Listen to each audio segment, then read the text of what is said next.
Sorry, boy, but his captain's got to teach his men what happens to those what crossing. Captain's got to teach stuff.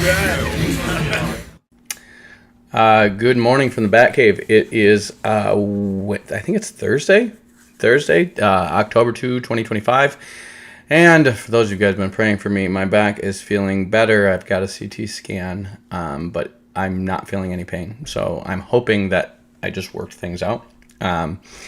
And the doctor's going to recommend some physical therapy, probably some stretches and stuff next week, but that's covered. The Lord's covered it. I have my house to myself again.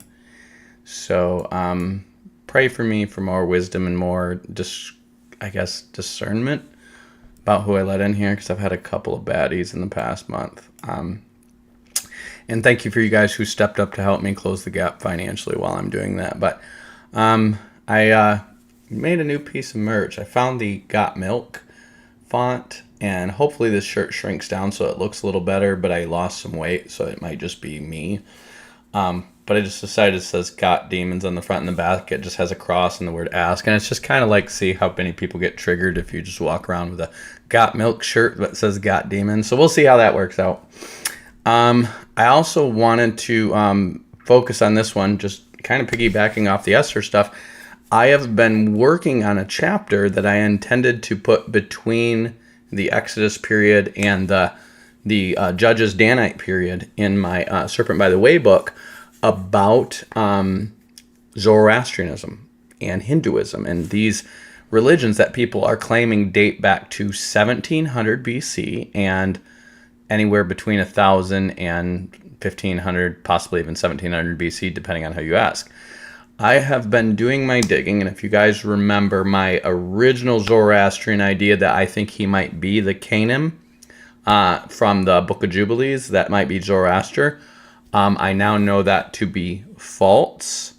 There may be some affiliation between the two in terms of their ideology, but I know that to be false, and I've learned a lot about Hinduism and about Zoroastrianism that basically most of what is known and most of what is believed about Hinduism and Zoroastrianism comes from between 1000 and 1350 AD, not BC. And yet they project it back thousands of years based on the Proto-Indo-European language tree, which is basically a conjectural language. There's no archaeological or written evidence that it exists. It's basically a scholastic theory based on the development of languages that ignores the Tower of Babel and it ignores the flood in its data set. Okay? So I want to walk you guys through what that is now. And even though I do use some linguistic stuff that is from that model in the context of showing the migration of words and terms and ideas and even deities across these different cultures, it's very clear that the model itself is deeply flawed, and it adds hundreds and thousands of years in how it basically explains how language evolves. And because it deletes the flood, it has room for those hundreds and thousands of years, as if like the original Proto-European language was somewhere around 3000 BC, which would have been 600 years before the flood, around the time that Adam was born. And then these people spread all around this place, which we know that they did before the flood, but that there was an unbroken, continued Proto-Indo-European culture that spread throughout there from this original Caucasian steppe culture, which is where the Noah's Ark is and where Japheth is buried, which makes perfect sense. And they assume that this started in 3000 BC because what it is the Japhethites digging back up the archaeology and the civilizations and the foundations of cities and stuff like that in what pre-existed them after the flood, just like the Hamites are doing in the south, okay?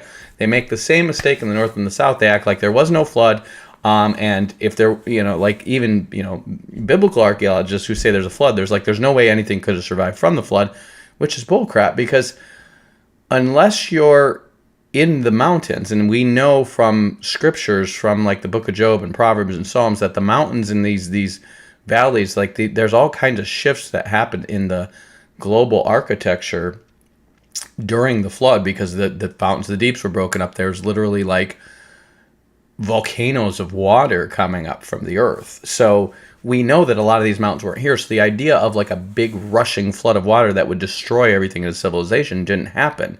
It literally just filled up with water, mostly because of rain, then drained. So it's like, for instance, in places like Egypt, it's like, where is a massive wave of water going to flow down and push everything over? It's not. It's just going to go fill up with water, then drain. And there are parts of the earth that are going to be near places where, you know, there were maybe people expect it to be like underwater funnels, or where the fountains of the deep broke up in particular, whereas like continental divide. But we know now, if we can just have some discernment, that they had a pre-flood world map, and it wasn't that terribly different. Now, it probably was different, and there's some argument here if this represents North and South America, or if this represents all the way out to the tips of Eastern Russia.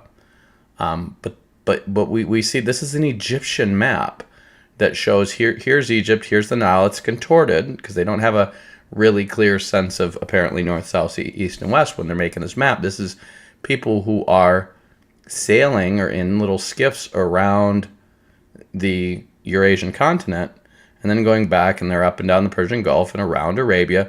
And they, interesting enough, they know there's an island down here with people who use throwing sticks, which is what the Aborigines used. This is just so ironic, because these throwing sticks were also used by Canaanites. So this is pre-flood, based on its dating, unless you have the Septuagint chronology.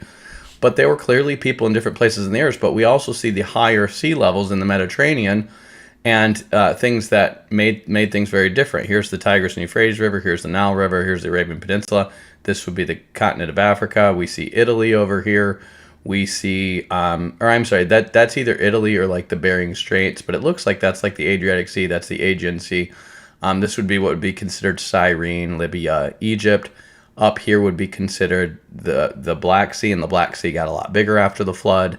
And then all the way up into this point up here, would basically be what's going up to the corner around Turkey. And obviously, it's a distorted map, but it's a map of the world before the flood. We've got this from Egypt. And we have stuff that's before the flood that was kept in papyrus, like papyrus in jars that was kept from before the flood. We still have stuff like that in Egypt. And so obviously baked clay tablets, which are waterproof, are going to survive the flood. So all this stuff comes from before the flood. They dig it up after the flood because Shem, Ham, and Japheth, and Noah, they know where this stuff is. These guys are over 100 years old. It's not like they've never seen a world map before. They know where the cities are. They know where the civilizations are. They know where the tin and the bronze are coming from. They know where the farm goods are coming from. They know where animals tend to migrate towards, and they know where the civilizations are. And so what they do after the flood is they just progressively dig them back up. And of course, Shem, Ham, and Japheth all lived for 500 years after the flood, which is plenty of time to wait for the population to increase and then be like, yeah, go colonize that, because they know there's city foundations there. And Shem, Ham, and Japheth can actually physically go with them and just go, yeah, I've been here before. And it seems like Ham's wife, the way the Egyptian would say the wife of Ham would be Chemet. Okay? So that's based on the Semitic Chem for Ham and Et, and that was their ancient name for Egypt. And it seems like that's where Ham's wife came from, and that's why Ham goes beelines down there and knows where everything is down there, and that's why they get all this Egyptology right away, and that's the first place they go, and then they go to Sumer and stuff like that. And then the ancient name for Egypt is Chemet. It's named after Ham's wife because that was her original homeland. Okay? So that being said, we talked about a lot of this stuff in my other videos having to do with the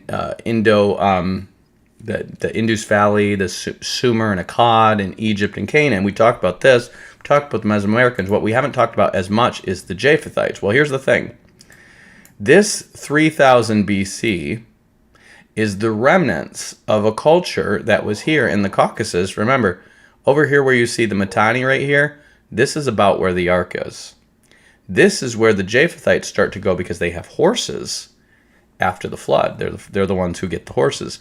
We know that one kind of camel seems to go to the Semites. The Japheths are going to get the Bactrian camel. They're all going to seem to get mules. Mules seem to breed pretty quickly. And then they're going, and the Japhethites are going to get the Bactrian camel and the horse and the mule. And then the Shemites are going to get the camel and the mule. And the Hamites don't seem to get any of these things. So there's a dominance in how far you can trade and travel and stuff like that early on until these animals start to spread all over and you start to have more of them. And the Japhethites are going to have that dominance, and it's going to be the Gomer, who's the eldest son of Japher, who is going to be the first people to really utilize the horses. They're going to be the first people to have cavalry later on. They become what are called the Cimmerians or Cimmerians. It's with a C, but the original, it's based on Gomer. So Kimmer, like it's just transliteration down the line because of the Babel event.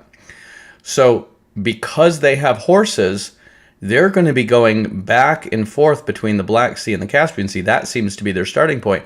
But also, they're going to establish trade routes towards where they knew the tin came from. And so you see 2300, 2500, 2400. All this is around the era. And again, these are estimates. These are archaeological estimates. These are not airtight dates. Because even in the stuff where we have historical artifacts that are giving us records and time periods, there's variation for up to like 200 years in how accurate this stuff is. But you see basically beelining towards where you would have got tin and silver and stuff like that, which is England and Spain. This is where these things came from early on. And then the other source was Afghanistan. And so because it comes from Afghanistan, which is down here, you see the Himalayas over here, you see the Vedic culture over here, and you see the Iranian culture over here.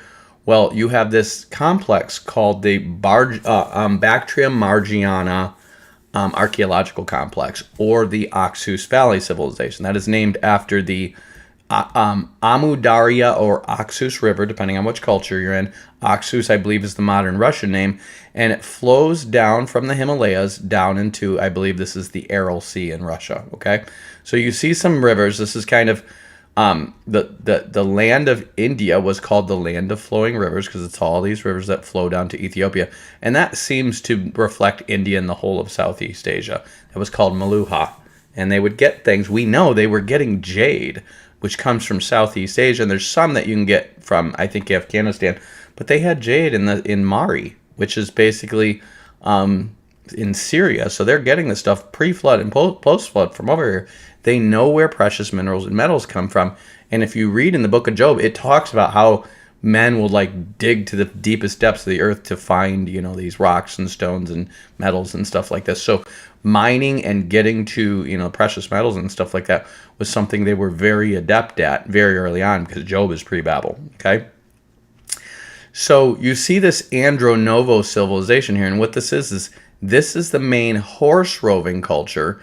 This is the culture over here that is going to produce the chariot. And so you have these guys who are basically horsemen hunters, and eventually this is going to spread to the Turks, which are more in this region, and the Mongols, which are more in this region. Now, these cultures are not necessarily reflecting these are the Turks and these are the Mongols. What they're reflecting is common artifacts that are in these cultures. So you see the Yamo, the Andronovo, the Apposito, and some of them are just named after some of those artifacts. So you see the bell beaker is a type of cup that they find all over the place. Corded ware is a type of, I think, pottery vessel that they find all over the place. And then they stop finding. And they assume based on that there was a culture that was here and then it disappears. Well, look at the estimate dates they have of these different cultures disappearing, 24, 25, 23. Well, what happens around this time? The flood.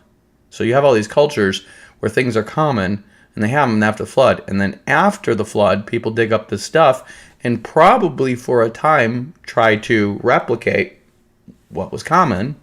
And then eventually someone comes up with a better mousetrap and they stop using the old version. And they start to mass produce it, and that becomes the new hip cup to have, okay? Once the tin cup was invented, everyone had a tin cup. And it was just like you never went anywhere without your tin cup. And they stopped, carrying around wine skins or whatever they used before that. Who knows?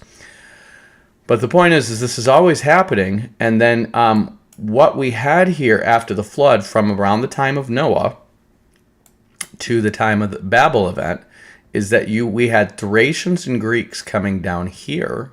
Again, this is the main culture where they're moving and shaking because of horses. And then obviously the Japhethites are here, where I suspect the original Noahic family had their first settlement was in the Haran region, which is why Gobekli Tepe was dug up and then buried when they realized this is phallic Nephilim creation occult stuff here, and that's why Noah had it buried. And then they split up from there, and the general direction from there is Japhethites to the north, the Semites mostly up and down the Euphrates River and then down the Mediterranean coast, and the Hamites were supposed to go down into Egypt. They were supposed to go down into Africa, and that seems to be something that was directed by Noah. We have this in the Book of Jubilees, and we also have it in this this Avestan legend of this guy named Faradun who divides the earth among his 3 sons. And it seems to be they're borrowing from each other, and they're assuming, again, we don't have this hard evidence of this, nor do we have this in the Bible, but we do have extra biblical evidence that perhaps Noah may have made a general division between Shem, Ham, and Japheth and said Japhethites get basically Eurasia, the Hamites get Africa, and the Semites get the middle portion. And then Shem was placed right here between them in Jerusalem as Melchizedek, the king of righteousness, who was supposed to be basically the Supreme Court judge of the earth and the intercessor between the earth and God. And for a time, you had peaceful pilgrimages to Melchizedek in Salem. Because remember, he's going to live for, 500 years, over 500 years after the flood. I think he lives to be like 640 or something like that. And then the faithful Japhethites and Hamites would go take the old Pilgrim's Road that the Jews had up to Salem, which is Jerusalem, and offer sacrifices up to God and ask for intercession. And if there are any disputes between them, that's how those were supposed to be resolved, okay, by inquiring of God, and then basically Shem's judgment is the final word. Well, Melchizedek is going to live into the old age of Abraham, but before he dies, his son Heber is going to die, and the land of Hebron gets inherited by Abraham, who takes over Hebron's role of being that shepherd who provides and sells the sheep and whatever, cattle or whatever for the sacrifices. This is the same. Abraham's going to have the same role with Melchizedek that David's going to have with Jesus in the millennium. David's going to be that shepherd with the land near the temple that is going to be providing for all the sheep for the sacrifices. So this is coming full circle from Melchizedek and Abraham to Jesus and David. It's pretty awesome. But we're talking about, Abraham enters in the promised land. I think it's like 1975 or 1925 BC. And then it's roughly 200 years after that it's almost exactly 200 years after that Isaac goes down into Egypt, and it seems like the Tower of Babel happens, and that creates the confusion that leads to the famine, that leads to both Joseph having an interpreter and these people needing to go into Egypt to get food. Okay, that therefore is going to happen around 1700, which is when the Andronovo civilization disappears, and it's after that they figure out that the Vedic or the Indo-Aryan people migrate down into the Indus Valley civilization and start to dominate there. And then somewhere around that same time, a Indo-Aryan group seems to go down into the Iranian plateau, and they basically become the Persians, who are going to link up with the Medes and eventually become the Medo-Persian Empire. These ones are going to basically become the Vedic Brahmins. Well, what happens around 1700 is we have the Japhethites basically spreading from here, and it seems like after the flood, there was probably an ice age down to around here. And this is why the Yima myth has an ice age instead of a flood. And this was the waters receding because they were frozen in the north, and there was a mighty wind that pushed them up. And because they were pushed up, they're also pushed up to higher elevations, and they're also pushed up to the north, and the earth is also getting colder. And so you have basically big ice caps that are going to slowly melt and raise the sea levels back up. And we have evidence of all these flood myths that demonstrate the sea levels rising back up and people moving up to the mountaintops, which were actually now islands, because they used to live on a plateau, and the mountaintops became the islands after they moved. And then you have all kinds of stories of incest and inbreeding among these peoples, and these are basically the peoples of this area of the world, which used to be, you see that these shallow waters here used to be land. And essentially it turns into, them fleeing to the mountains. This is all their flood myths, is a secondary flood that happens. And we have these legends from here all the way over into North America around, the area of Seattle and all that. Okay, so this is where these sea levels rose, and they had to run up to the mountains to survive what they thought was a second flood. And the second flood just happened to happen around 600 years after Noah's flood, which is what these people were predicting is going to happen, is that every 600 years there's a flood. And that becomes the original long cycle, which then keeps expanding out because the flood doesn't happen every 600 years, to become what is the 26,000 year Mayan calendar long cycle. Okay, we have a version of the long cycle in India, a version of the long cycle in China, a version of the long cycle all over Mesoamerica. Okay, and then we have a version of it in the Middle East, which is a 600 year long cycle, and that's in Josephus. Okay, this long cycle ideology becomes the basis for people believing that the flood was not based on God's judgment against man for their wickedness and sinfulness and killing each other, but was a cyclical, natural response to balance out overpopulation. And that's when you get the Atrahasis myth, which turns into this idea that Enlil didn't flood the earth because of man killing each other. Enlil flooded the earth because man overpopulated and we're making too much noise. And so he kills all these people. Enki saves Atrahasis, which is one of like 4 Noahic figures in the Middle East. And then Enlil's wife, which is she's not called Enlil, but she's kind of like Enlil, basically starts itching and moaning about, him killing all these people and how shameful it is, and how she's going to wear basically these flies, which are their departed souls, as like a bead and necklace around her forever, as a testimony against how awful Enlil was for killing all these people, because he didn't have the forethought to think about what would happen with overpopulation, and like just literally killed them for their nature. Okay, and this comes into the fatalistic ideas of like God is not just because he's punishing us for being the way we are, rather than God is just and he punishes wickedness. And so in the Atrahasis, it ends with Enlil basically creating sex cults and abortion mills as a way to balance it out and keep his wife happy so that we don't have overpopulation again. And that's where the Canaanite sex cults, abortion mills, child sacrifice, and human sacrifice comes from. And that spreads to Canaan, that spreads to Carthage. The Sinites from Shinar spread it to China.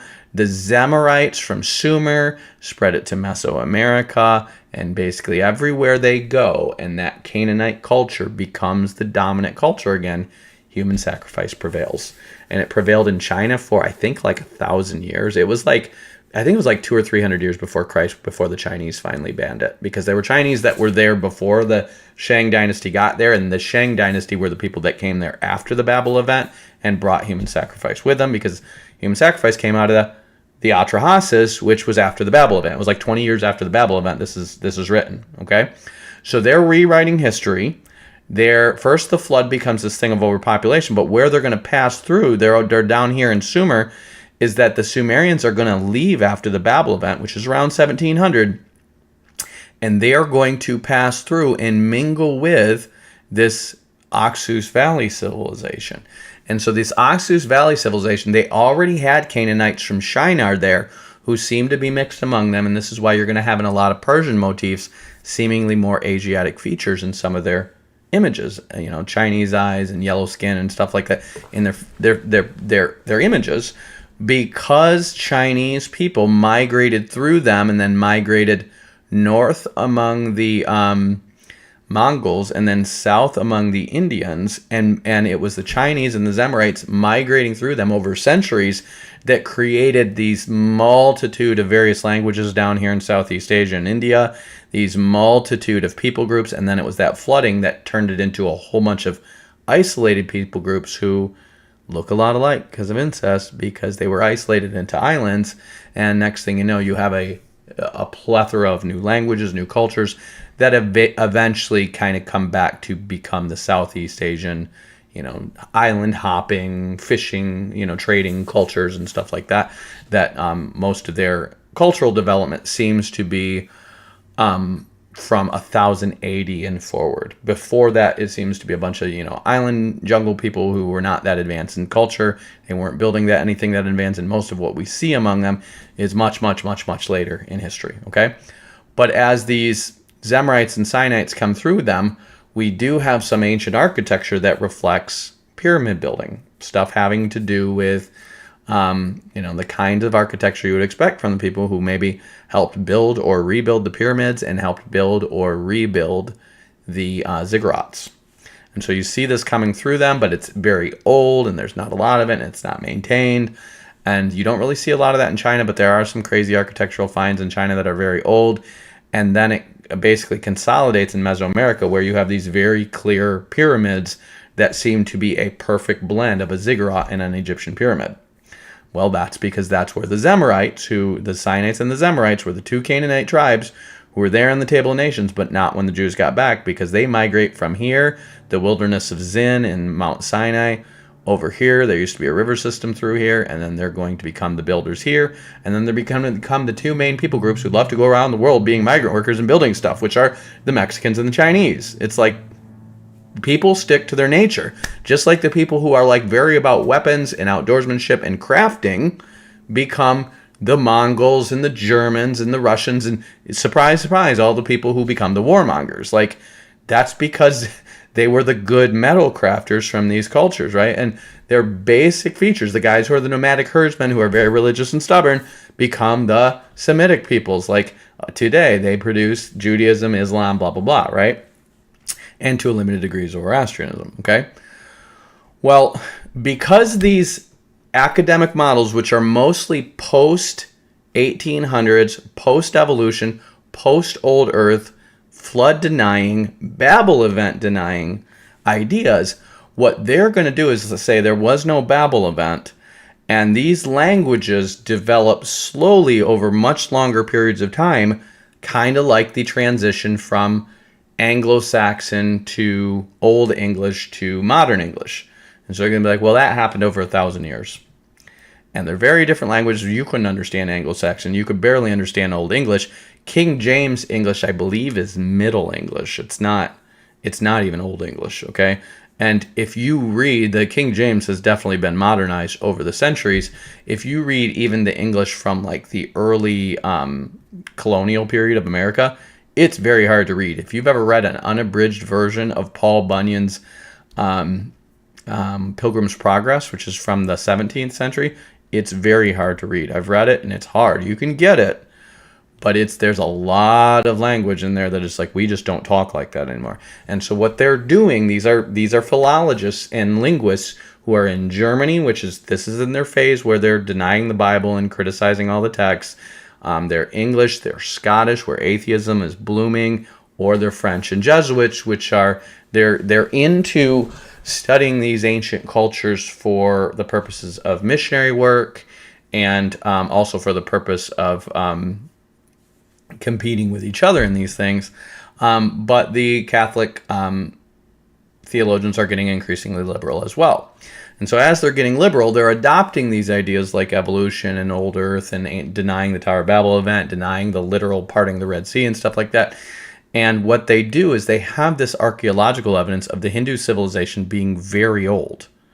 And so they look at that and they're like, well, the first guys who start to get involved with this, and I'll list them later on, are going to say, well, we need to align this development with the timeline of the Bible. And this is before Old Earth becomes really popular. But what they're not doing is saying we need to align it with pre-flood and post-flood. They're making mistakes in those areas. And the Babel event, especially the linguistic stuff, we need to reconcile the Babel event into this. They don't. What they look at is stuff that's like symbolic and stuff like this. And what people hugely miss in the development of linguistic and etymological historical claims is that everything we know about how to pronounce Egyptian hieroglyphics, Sumerian, cuneiform, and every other language that's come from them, and those are pretty much the main two. Everything else is either like a totally newly invented language, but based on the form. In other words, it's pictographic, or it's logographic, or it's a combination of the two, which is essentially Sumerian, Akkadian, and Egyptian. Those were the scripts that we know were around pre-flood. We do know there was something like a very old language that was probably used, and it might just be symbols, but we don't really know the language that existed in Europe, and then something that existed in the Indus Valley, but nobody can read it, and we would presume the sons of Shem, Ham, and Japheth couldn't read it either. But they could read Sumerian and Egyptian, and then Akkadian was invented by Sargon of Akkad when he's trying to rewrite history. So these languages exist at the Tower of Babel, and every other language in existence after that is modeled on the logic of these linguistic systems, okay? It might not be using the same symbols, but like the Chinese language is essentially a new version of the Akkadian logographic script. The Mesoamerican pictographic script is essentially a new version of the Sumerian logographic script. And all the alphabets that are going to arrive from Linear B to Proto-Hebrew and all this other stuff are going to be derivative of what was originally a combination of pictographs and phonetics out of Egypt. Because Egypt's system, which is pre-flood, is going to have pictographs which represent whole words or ideas, and also the use of other pictograms which are going to represent the first letter in that thing to spell words. Like they're doing both before the flood and after the flood. So these three basic systems, it's the Egyptian system that becomes the alphabetic. The Jews seem to develop that out, and the Greeks seem to have a version of it in Linear A, Linear B. And then in Phoenicia, we have the interaction between these guys because of the Danites and these other sea peoples that eventually is going to turn into the Greek script, the Phoenician script, the Hebrew script, and then the Arameans, who've always been intermarrying with the Hebrews, are going to come up with the Aramaic script, which is going to become standard in the ancient Near East during the Assyrians. And the Persians never have their own written script. The Persians actually adopt a version of cuneiform. The Elamites have a version of the Sumerian cuneiform, they're not Persians, but these are Semites who live here, and they call it Proto-Elamite because Elam is post-flood, but there were people there before the flood who were Canaanites, and they use a version of the Sumerian cuneiform because that's pre-flood. Post-flood, they then use a version of Sumerian and Akkadian cuneiform as those become in vogue, and then they use a version of Aramaic as that becomes in vogue, and then they eventually use a version of Arabic as that becomes in vogue. The point is the Persians never come up with their own script, despite boasting being one of the original encultured civilizations, the descendants of the BMAC Oxus Valley civilization, which was illiterate. We have no written script of them. The Iranians, thousands of years later, never developed a script. In fact, the Zoroastrian script called Old Avestan, we have these people calling it Old Avestan and New Avestan, saying this was from 1500 or possibly 1700 BC. This is from like 1000 BC onto the Achaemenid period, and then we get into Old Persian. Well, the fact of the matter is we have not a scrap of writing or an inscription of this language prior to 1323 AD. So why are they projecting this language all the way back here? We have not a scrap of evidence of Sanskrit before 1000 AD. No, I'm sorry. Yeah, before 1000 AD. We have no evidence of Sanskrit on an inscription, on an archaeological find. We have no evidence of their language or ideas in the ancient world before the Persians. We have nothing having to do with anything Hindu or the Vedas or the Gathas or any of this stuff before 1000 AD. So why are they pushing it all the way back to 1700 BC? That's 2,700 years. And here's what their claim is. Their claim is that our linguistic models determine that the evolution of the language, we can see the similarities between Iranian and Old Avestan and Vedic from their writings from 1000 and 1300 BC, which is like, well, yeah, because the Zoroastrians are living among the Hindus because they're getting pushed out by the Muslims, and they're developing their languages after the Muslim conquest to preserve their religion, and they're learning from each other. So, of course, they're going to have similar stuff in their language and scripts, and they probably have similar stuff in their oral scripts, too. But what we have no evidence of is that their religious ideas are older than this. We have zero evidence of this. We have zero evidence of the caste system before the Persians and the Greeks took over India. Zero evidence whatsoever. We have zero evidence of the sutras. We have zero. The earliest reference to Ahura Mazda in the whole world comes from Darius I, which is like the third or fourth king of the Persian Empire. That is the oldest written reference or inscribed reference to Ahura Mazda. And according to the Greeks and the Persians, it comes from over here. But according to these Zoroastrians from the post-Islamic takeover, it comes from over here, and Zarathustra is much, much older. Well, I think I've unraveled that mystery, and what it is the ancient Zarathustra is actually Ziusudra of the Gutians. The Gutians become the Gothic peoples, and Guti literally means, it's coming from the Gatha means to sing or to recite, okay? These are people with no written language, and they sing or recite their history and their religious ideas. These people rule over Sumer for almost 150 years because they overthrow a god, and then they eventually leave, and they're called the Guti. Well, it turns out the Goths, which become the Germans, who also are known for singing and bellowing out their history and their religious ideas and their myths and stuff like this, they call themselves the Gutia. And they come from right up here. They're sons of Gomer, and the other sons of Gomer are Togarma, who become the Turks, and Rifath, who become the Slavic peoples. So you literally have the Germans, the Turks, and the Slavic peoples. They're all descended from the same guy, and they're parked right here in their origin next to the Medes. And the Magi are a tribe of the Medes, and Zoroaster is the founder of the Magi priesthood. And according to the Greeks of the Greco-Persian period, when they're fighting wars, they're saying, and there's like multiple sources on this, that Zoroaster lived 258 years before the era of Alexander the Great, which puts him around the time of Pythagoras. The Pythagoreans are also saying that he met Zoroaster, and this would have been around the time where Daniel was in charge of the Magi, but living in Susa in Iran. And I've done all the math on this. It's basically like Zoroaster seems to be a guy who was either left in charge of the Magi or founded the Magi. He seemed to be very old. And this is around the time that the Babylonians are being taken over by the Persians. This is really important. According to the Zoroastrian legend, Zoroaster is going to convince a king named Vistaspa, who is going to basically spread Zoroastrianism as the new world religion. It's like Zoroaster is kind of like a Muhammad figure, which all of these ideas about him being this reformer prophet and this Muhammad figure, he was like an esoteric syncretist to the Greeks of a cult of fire worshippers. That's who they said they were, and that was held all the way into the Christians. And all of a sudden he becomes this author of monotheism because a lot of his ideas influenced Greek philosophy. And then all of a sudden in the post-Islamic period, he becomes a reformer prophet just like Muhammad.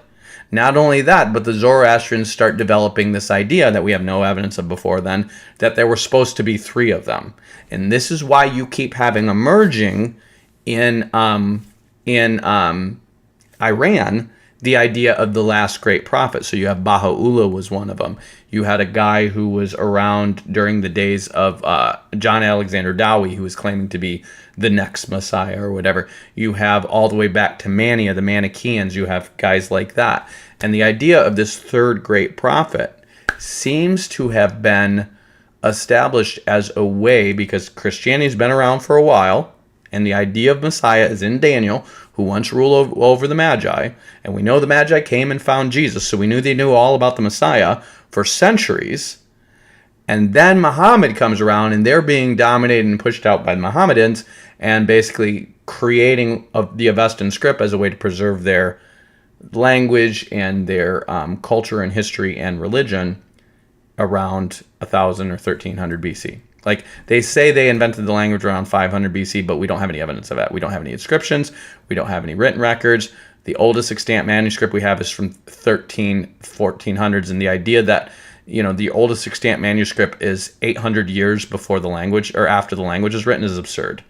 This is not ancient Egypt. This is not pre-flood. The idea that we can have stuff that's written like within 20 years of Christ, and we still have scraps of that, but we can't find anything within 800 years of the invention of the Old and Avestan language, it's just based because it's bullcrap. And all this stuff is being supported by this school of anti-biblical, increasingly anti-biblical linguists and theologists, and then propagated heavily by the Theosophists led by Helena Blavatsky and her cult followers, who go to India and start teaching this to the Hindus and the Buddhists and the Zoroastrians, and trying to tell them that their language, their history is older, that their history and religion is older than Judaism. Why? They're anti-Semitic, and they're trying to create the idea that the Aryan Japhethite religion is the OG monotheistic religion, and the Jews are latecomers, and they just copied it, and they're these crooked, snakish Jews, and they want to invalidate everything in the Bible as false and everything in paganism as true. That is the goal of the Theosophists. So we see this, again, and I'll walk you through this a little later on. It's kind of boring, but these ideas literally just start getting pushed around in the 1800s, and by the turn of the 20th century, they become the academic standard. Now, Blavatsky's ideas were way more crazy than that. They were literally saying, like, Zoroastrianism is 2 million years old, and Hinduism is 10 million years old. I forget which ones are which. There's Zoroastrian, Buddhism, is like 10 million years old, and Vedic Hinduism is like 18 million years old, and it all goes back to Atlantis. Her ideas were super crazy, but in light of her ideas, these more secular ideas of denying the flood and the Babel event, and the Indo-Aryan language being much older, and the Indo-Aryan religion being older than Judaism, started to become very popular, especially in Europe, as Aryanism is starting to grow and turns into Nazi Germany. But remember, these seeds were there in the 19th century, and then became Nazi Germany by really like the 1930s. Okay, so you're talking about like 40, 50 years after they started becoming popular. But these ideas of Anglo-Israelism on the one hand, and then the ideas of the Aryans being more ancient and more noble than the other peoples, it really was just the projection of the Hindu white people on top, brown people on the bottom caste system of the Indo-Aryans projected to the modern Aryans in Germany, and that's what they tried to create for the Nazi final solution and their plan to dominate the world. Like, that's literally what they came up with. So the 19th and 20th century was occultic and super crazy, okay? And you had extremely crazy ideas like this, but other ideas where this guy's like, yeah, he's a professing Lutheran, but he's denying the Bible and everything he teaches. All the way back to guys like this guy, this is Sir William Jones, who is trying to stick to the biblical timeline of Bishop Ussher's 6,000-year world history, but forgetting when to place the Tower of Babel and the flood in his analysis of Indian history. Well, this is in the 1700s. They don't have a lot of Indian stuff by then, but by the time you get to the late 1800s, they have a lot of Indian stuff, and people coming and going from India and grabbing whatever they can, and then trying to claim it's much, much, much, much older than it is, like 3,000 years older than it is. And this all fits with their evolutionary theory and their older theory and all their bullcrap theories. Well, this is what they're doing, and essentially what you have here is this migration, and it's the same thing if you guys remember my map of the world haplogroups. They do the exact same thing with it. See, we have genetic evidence of different haplogroups merging and mingling and then spreading all over the world from DNA research of the people alive today.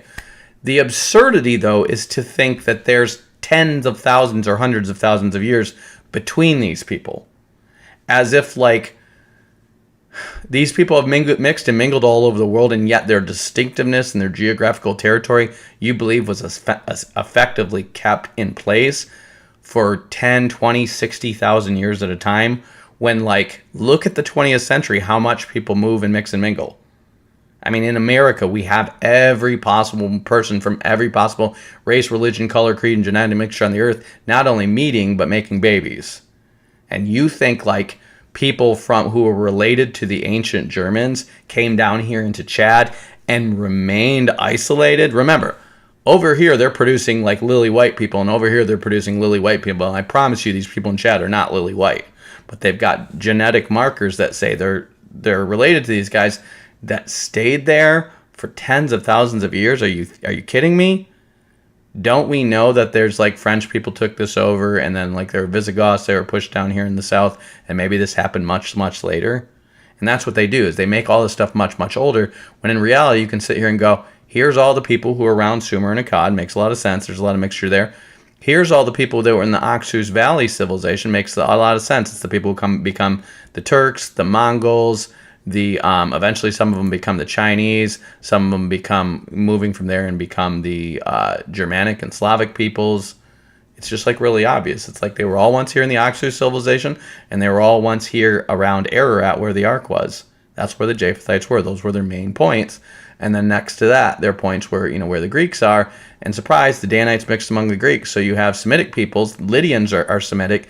The Elamites are Semitic. And look where you have all this green. You have all this Semitic peoples exactly where the Danites mixed with the Greeks, the Elamites mixed with the Persians, and then these dark green here is like the Semites who came and took over Egypt during the Islamic invasion. And surprise, surprise, they're going to have the densest mixture of their genetics right across from their main Arabian port cities. Of course. This is not rocket science, you guys. This is just like, and then they're like, oh, these Aborigines have been here for 60,000 years and nobody's ever mixed with them and nobody ever decided to sail a ship down there. Even though we got pre-flood pictures of this island down here, they know it was here. And yeah, we'll just believe that these mixtures of people who, some of them made it all the way up into China and Northeast Asia and eventually Mesoamerica, and some of them, this K group was over here in Southeast Asia, and those two independent groups, one that makes it all the way to Mesoamerica and one is in Southeast Asia, just stay in Australia and they never mix with anyone else for 60,000 years. It's like, no, this is not that old. This is most all the genetic evidence we have is post Babel. We don't have bodies from before the flood, maybe a few Egyptian bodies. We don't have bodies from before the flood that we can test with these genetic tools. These are mostly living people that they're testing. All this stuff happened after the flood in about 2300 BCE. And you can find the evidence of the Tower of Babel and the flood and different languages mixing, different wars happening, different people conquering. Like, surprise, surprise, the Indo-Aryans are down here in India. Okay, well, how do you know this is not just the Persians and the Greeks taking over India? Why would you assume this is something that is 1,000 years before that? And the answer is because we deny the flood and we deny the Tower of Babel. We don't admit that into the evidence of our theories. So they're like, oh, well, when does the caste system start to emerge? I'm teasing this out with, like, looking at books, looking at the best of the best books in Zoroastrianism, all this stuff, in Hinduism and Brahmanism, the earliest textual evidence they have, plus ChatGPT, plus Wikipedia. When is the earliest evidence of the caste system? In the 3rd century BC, so after the Greeks had conquered. After the warrior class of Greeks has conquered the Zoroastrian priestly class of the Persians and taken over the brown peoples of the Indians, you have a caste system start to form. How do you not know this isn't just the Greeks, the Persians, the merchant class that travels throughout the empire, and then the brown people at the bottom, and you're doing the farming and the manual labor, and then the brown people at the bottom come up with the untouchable class to, preserve their nobility against these other people, and that becomes the caste system. And where do the earliest ideas of reincarnation that we have evidence of in India come from? After we have evidence of reincarnation in the Greeks. They say they're 1,000 or 1,500 years older than that, but we have no archaeological evidence of that. We have no textual evidence of that. We have no foreign textual evidence of that. In other words, the Persians, we know, ruled over the Indus Valley. Do they talk about these people who believe in reincarnation? No. The Greeks ruled over these people of the Indus Valley. Do they talk about these people who ruled over or who practice reincarnation? No. I mean, if these ideas are so similar between the Greek philosophers in the East and the Brahmins, or the Greek philosophers in the West and the Brahmins in the East, wouldn't they be talking about it, considering this is all ruled by Greeks? I mean, wouldn't they be bringing that up? Wouldn't that be in the Library of Alexandria? Wouldn't the Greek philosophers and guys like the early Christians be talking about that? Because they mention Buddha and the Brahmins, and they mention the Zoroastrians. But all they seem to know about them is that the Zoroastrians are fire worshippers. The Hindus, they call them gymnophysicists, and these are people who do, this is them describing yoga and stuff. They meditate and do stretching stuff. They don't mention the caste system. Like, the earliest mentions of the caste system we have are after the Greeks come in. The earliest mentions of reincarnation and the sutras and a lot of stuff are after the Greeks come in. And what we seem to have among these Indians that are distinct, we know they have a handful of gods, and these handful of gods are available in this document. And these are not the millions of Hindu gods they have, nor is it Ahura Mazda or anything like that the Zoroastrians claim to believe in. What we have is This Shukama Supalima, the Supalima Shidazawa document, which is between the, this is a treaty between the Mitanni and the Hittites, and they estimate this to be a treaty that is around the 13th century, okay? This is a website that covers that history and Indo-Aryan history. And because this treaty mentions gods like Varuna, Mitra, Indra, and the Nastya gods, the Nastya twins or the Asavin twins I believe are based on Japheth and Shem joining forces to overthrow Akkad. That's what I believe the Nastya twins are based on. Indra, I believe, is based on the Sumerian word En, which means Lord, and Udra, which is the word, the Indo-Aryan word for water or the flood or the flow or the rains, okay? So this would be, he becomes like a Zeus or like a Baal, but it means Lord of the Flood. Varuna seems to be the same root, and other people have agreed. Scholars used to agree to this, but then these later scholars who want to make it much, much older, they don't want to say this. Varuna seems to be where Uranus comes from. And Uranus was the starry heavens, okay? This was the idea that the upper firmament or the starry heavens was a god, and Varuna was known as the god of 1,000 eyes. Well, that's because all the stars were considered his eyes, and he's watching you with his 1,000 eyes, just like the Egyptians saw the sun as the all-seeing eye, okay? And then Mitra seems to be a combination of Mitsor, which is the Egyptian forefather, and Ra. Now, your scholars are going to say that's impossible. All these gods were separated and nobody paid attention to anyone outside of them and nobody knew how to communicate. And that's bullcrap, because literally the area that they're fighting over is Carchemish, which is an Egyptian colony. And we know, like, about 200 years before this, the Jews were steadily getting their wives from the Naharine, which are the descendants of Nahor. And we know that the term Mitanni Naharine, which ends with an N, with the, I think, the Egyptians, is the Aram Naharim. In other words, this is the mixture of the Nahorites and the Arameans. That's who the Jews are getting their wives from. That's who Laban was. That's who Abraham's brother Nahor was. That's where Elihu, the Buzite from Job is, who is married into the family of Ram, who's a descendant of David. They were getting their wives from here for centuries. And the term Mitanni has to do, it's an Egyptian term that has to do with marriage alliance. Naharim, they believe, means between the rivers, because Naharim is the plural for rivers, but it is also the plural for descendants of Nahor. Okay?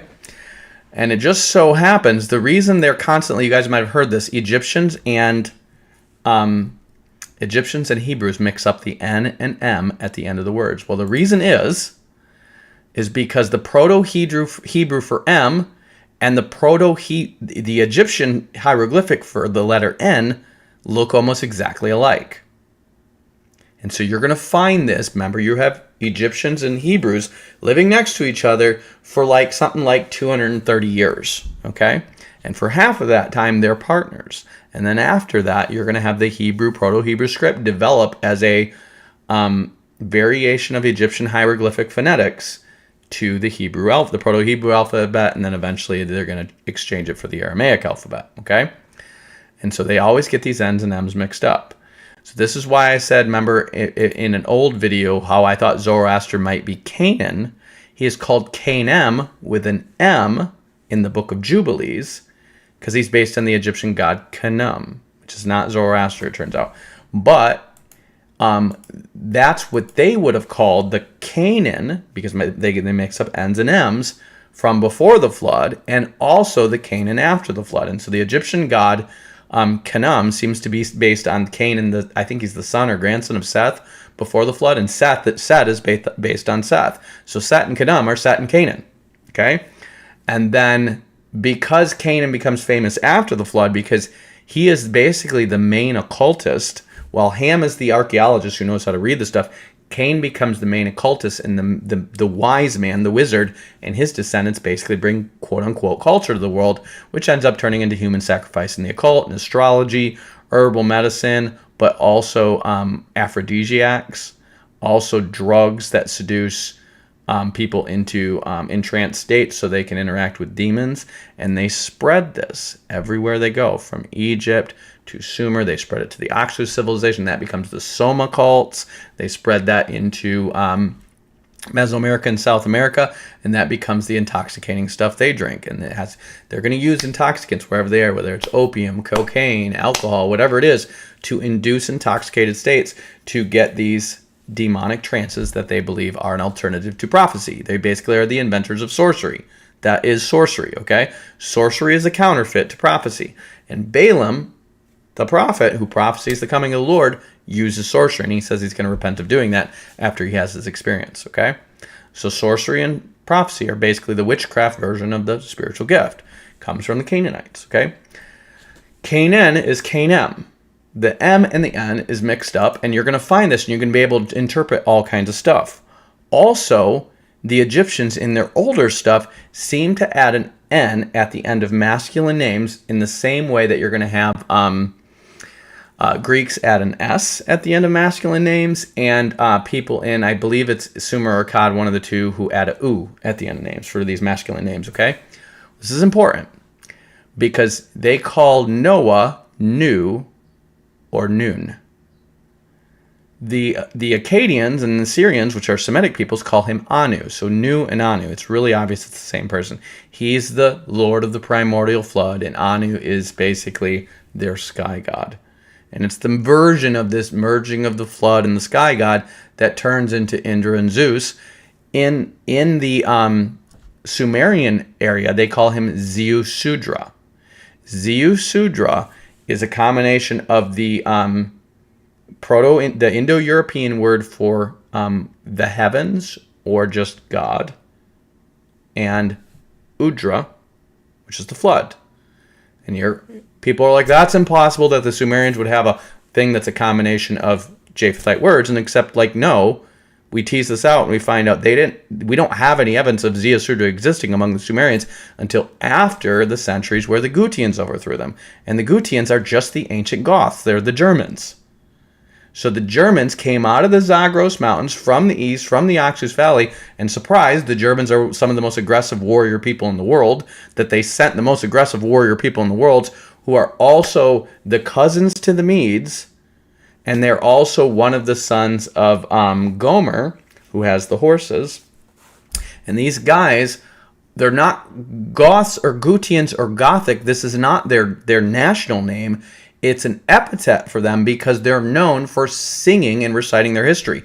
So these marching Vikings that are ro-ho, ro-ho, singing their vows and singing their myths and stuff like this, or these Germans that are marching to war and getting drunk and around the fire singing their myths and stuff like this, this tradition goes all the way back to the time of the original Japhethites. And so they would call these people who did this the Guti. And then the Guti eventually became the Gathas, which are the recital songs. And the people who were known for singing them were called Gothic, G-A-T-H-I-C. And then eventually they're calling themselves Gutia or Gutian. And then the Latins start calling them Gothic, Gothi, G-O-T-H-I. It's literally Guti, it's Gothi, right? Like, these are normal transliterations of things that we would expect. And the Gothi, the Guti who overthrow the Sargon of Akkad, are Germans. And then they eventually migrate out and they go north, and they eventually become out of this Black Sea region because they're here. And then the Oxus Valley, all of the Japhethites are here. And they're Aryan. So these Aryans go up here, and we find this, surprise, surprise, when we look at our maps, we find the same genetic mixture of people who came out of this Oxus Valley civilization, became part of the Iranians and Indo-Iranians. So these are the Vedic Hindus and the later Zoroastrian Aryans. And we find the same genetic markers as we find in Eastern Europe and the Slavic peoples and the people who become the Goths and the Visigoths and the Ostrogoths. Surprise, surprise, we have the same genetic markers. That's because they were Germans all along. They just migrated. People migrate, right? And these Germans were known for having big swords and harsh metalworking and being very industrious. And, they weren't always looking for a fight, but when they were looking for a fight, they were all in. That's how they were. That's why they're a pain in the beehole to the Romans. That's why they're a pain in the beehole to the Byzantines. They're a pain in the beehole to everybody, because these people would just go up and they would live rough, and they'd live in the woods, and they'd make stuff out of metal, and they'd sing songs, and they would, sleep with their big fat women and be super happy about it. And they would basically just be rough people. Not only rough, big people. And these people, when they came through, bellowing their songs and yo ho, we're talking about our gods and killing people and blood and fire and snow and ice and da da da da da. And they would just come through and mow you down. Because these guys didn't have a written language. They had songs and weapons, and that's pretty much it. The only difference between them and the Mongols and these people is they didn't have the horses that they had. And these people came through with their sharp bows and arrows and their big swords and everything, and they just tore through and overthrew Akkad. These were the Japhethites who showed up probably after like a 20-year plan that Shem set up. And the ones who were the main force that was coming from where Shem was the Amorites, who were Abraham's allies. And they come together and they overthrow Akkad. And because of this union of Semites and Japhethites doing this legend of these twins, these two brothers, that one is more of a shepherd, a peaceful shepherd, and one of us more of a horse lord warrior, coming together to save the world, is this common Proto-Indo-European myth. And these are called the Asavin twins, okay? So the Asavin twins, you'll find them all over. This is the basis for the Dioscuri, the sons of Zeus. You're going to find versions of these two all over the place, okay? Mitra, because we know the Mitanni are literally right where the Hebrews are trading with them, and we know that Joseph is married into the cult of Ra. It makes sense that if anything of the Egyptian gods is going to get up here, where Carchemish is basically the trade hub between the Aramaeans, the Mitanni Naharim, and the Egyptians during the era of Hebrew-Egyptian cooperation, that city grows into a city-state, and if any gods are going to get there, it's going to be Ra. Well, I've gone and searched through all the different sun gods that are in the area, pre-Babel and post-Babel. And pre-Babel, you basically have three god names, and I'm going to walk you through.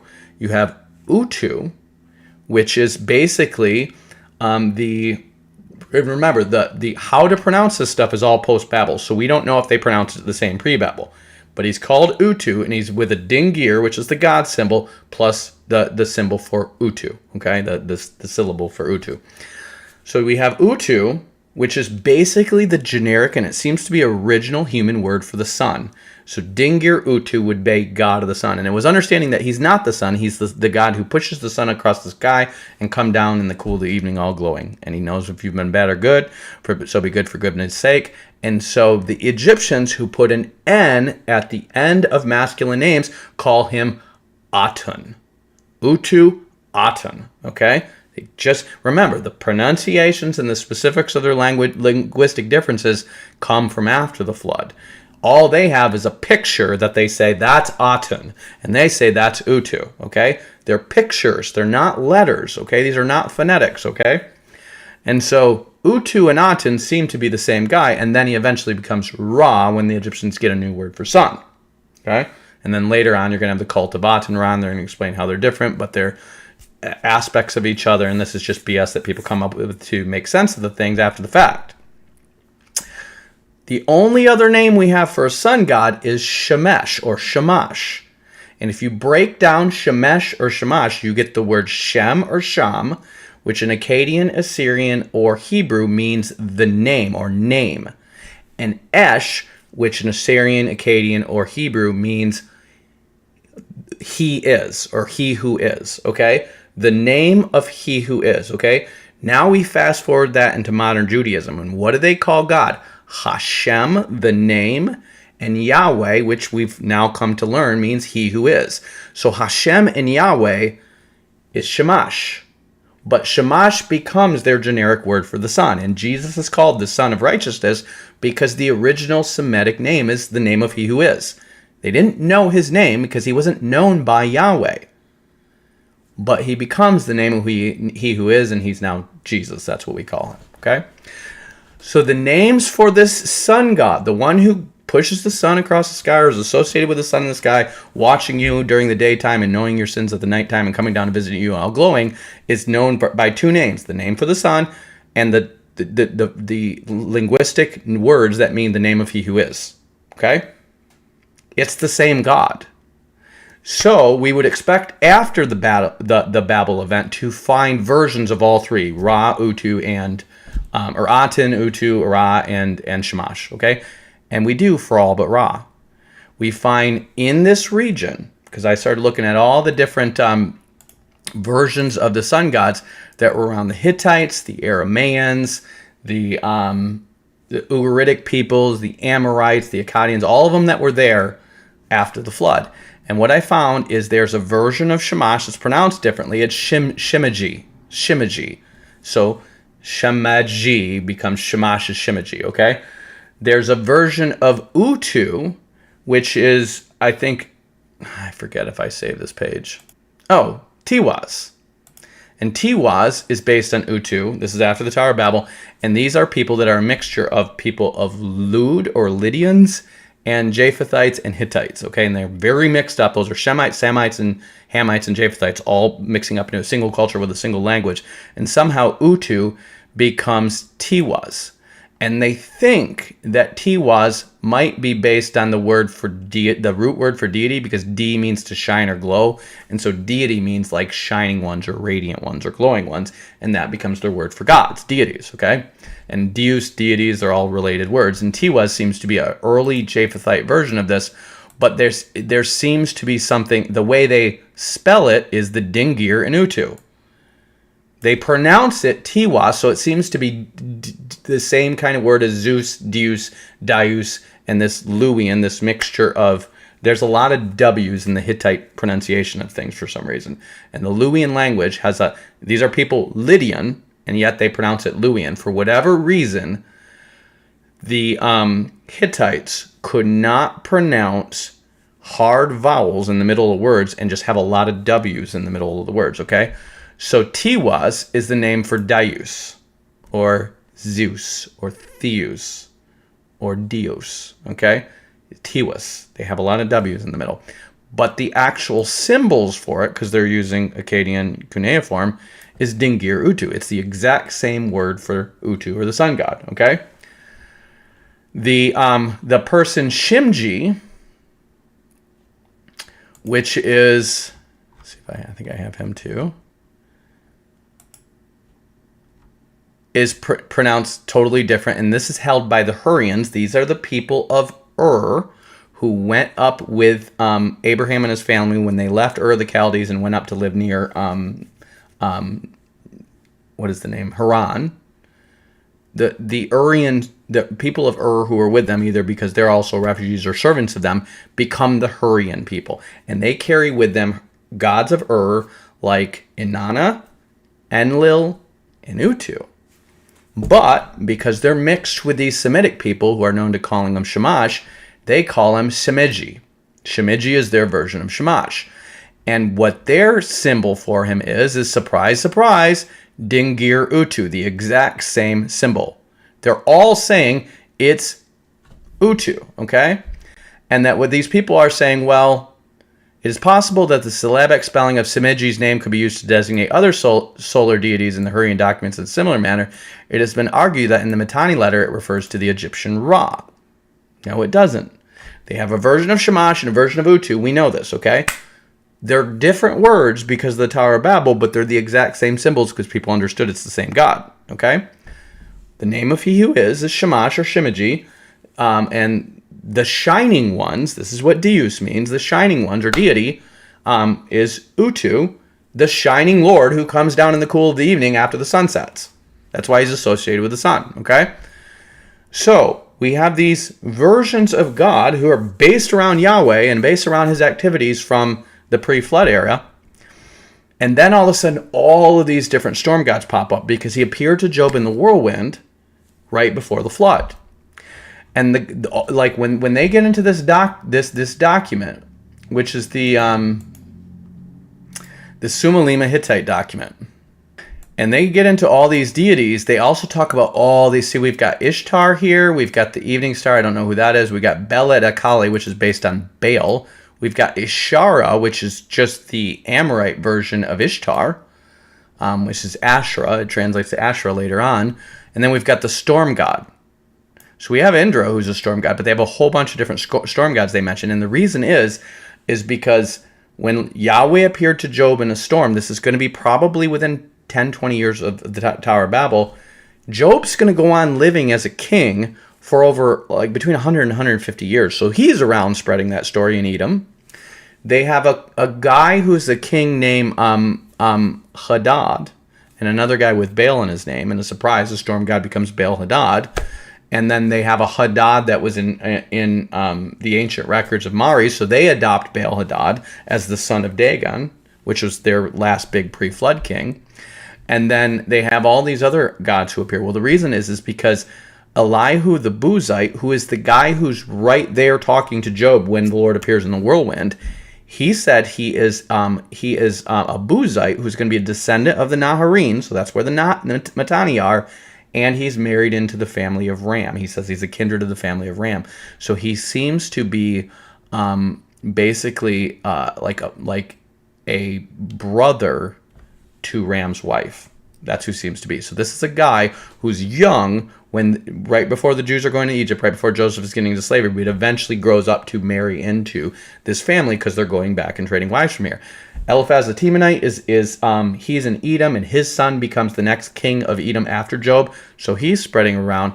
The other guy who's spreading it around is Bildad the Shuahite, who's one of the Arabs that descend from Abraham, and the other guy I don't know. Okay, but the point is from Arabia to Edom all the way up to the Arameans, they're spreading this story of Yahweh appearing in the storm. And so they add a storm god to the sun god. Now, Varuna seems to have stuff about being 1,000 eyes, but it seems to be associated with either like an Enochian kind of god who ascends and becomes a star, the first to ascend and become a star, or the Holy Spirit. And he has names like he's like a helper to their sun god, their fire god, or their high god, Ahura Mazda, or whoever's their high god. He's a helper to that god, kind of like Seth was a helper to Ra in slaying the servant of Apophis.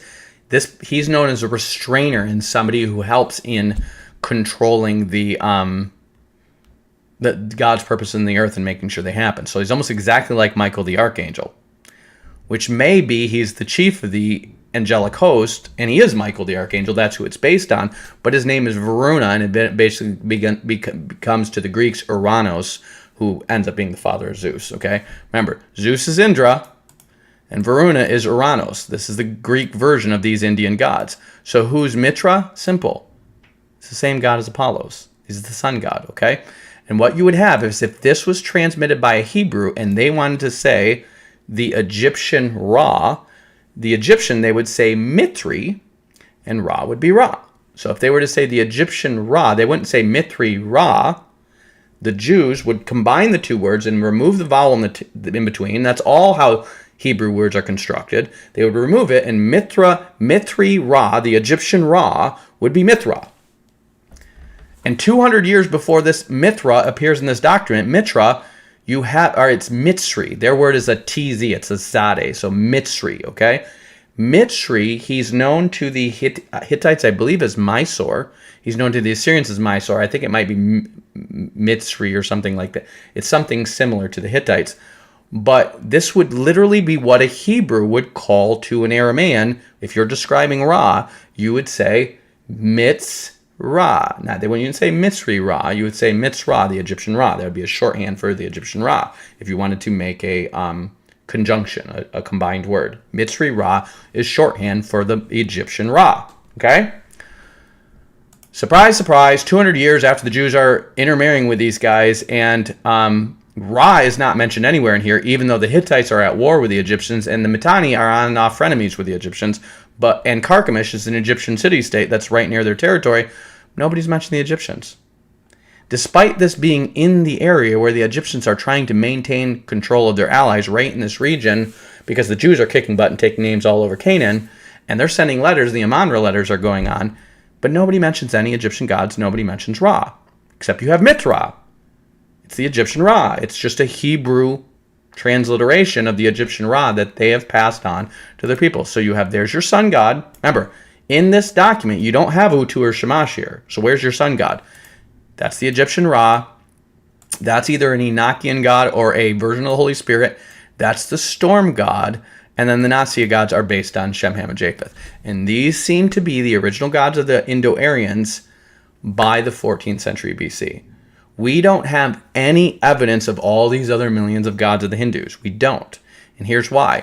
The Indians are going to keep multiplying languages because all these island people are going to make it back to Southeast Asia and India and keep multiplying more and more tribes and more languages among them, okay? And they keep having more and more gods. And what seems to happen is that when the Muslims take over all this area, that's when they decide we need to write our stuff down before we all become Muslims, and they erase our civilization and culture and our religion. And if you go and read, so here's the Muslims taking over they take over Persia in the 8th century. But remember, they're not taking over every last inch of it. They're taking over the primary trade cities and where the ruling powers are, and they're taking them over, and then they, kill them. They're just making the Zoroastrians people of the book who have to pay the jizya tax so they can fund their wars that they go all the way over here. And then things kind of stabilized like this by like the 9th century. But now the Muslims, when they stop advancing in their wars, they start consolidating and start enforcing Islam more and more and more because they want a unified culture and a unified religion to maintain their empire. Okay? And so as the Muslims are doing this, that's when it seems like the Avestans start to move to India, and they're called Parsis there, and they start to invent their Avestan script. And it goes through an evolution. And they're writing down the known stories, but they also seem to be creating this Eastern Zarathustra.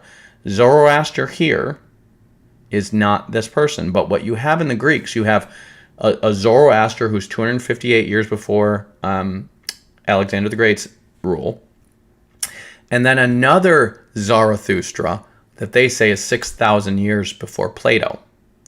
Well, that's because Ziusudra, remember, this is the area where you have Greeks fighting with the Persians and some mercenaries were fighting for the Persians. They've taken over Babylon, and Ziusudros is transliterated by the groups Zarathustra. Zarathustros, because Greeks put an S at the end of everything. So you take out the S, and Zarathustros sounds like Zarathustra, which sounds almost exactly like Zarathustra.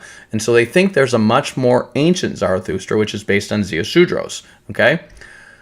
This is important because the story is that the ancient Zarathustra convinced this ancient legendary king Vistaspa to come from here and spread Zoroastrianism all over the world, okay? This is their new legend. Remember, this is going to emerge 1,000 years after the Greeks, okay?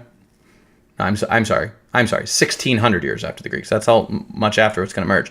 Well, what they are accounting is Vistaspa, the son of Xerxes, who rules over this land here and tries to start a revolt to overthrow Artaxerxes, when Artaxerxes seems to be involved with killing his father, killing his older brother, and then he's the next in line for the throne. So he tries to rebel over here, and he tries to get the Magi on his side, because the Magi overthrew Cambyses, the son of Cyrus. You had a Magi overthrow and take over, and what you have when we get into the Greek period, the Persian period,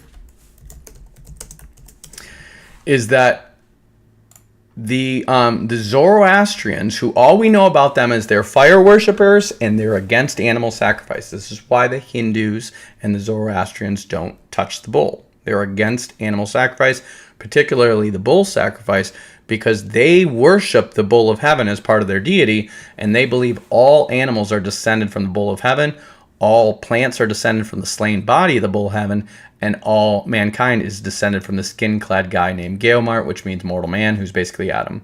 So they take the idea of all humanity being either descended from the bull of heaven, which are the Nephilim, or Adam, and they turn this into the myth of a primordial bull or cow and a primordial man. And Adam becomes Odin, and the bull that suckles him when they come out, like he's unfrozen in the ice or something weird like that. Like this bull that's frozen and he drinks from the bowl, and that's how him and his brothers are nourished, okay?